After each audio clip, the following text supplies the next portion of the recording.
கல்யாண நாள் பார்க்க சொல்லலாமா? நாம் கையோடு கை சேர்த்து கொள்ளலாமா?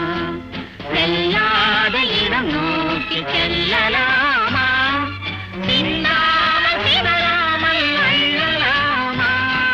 கல்யாண நாள் பார்க்க சொல்லலாமா? நாம் கையோடு கை சேர்த்து கொள்ளலாமா?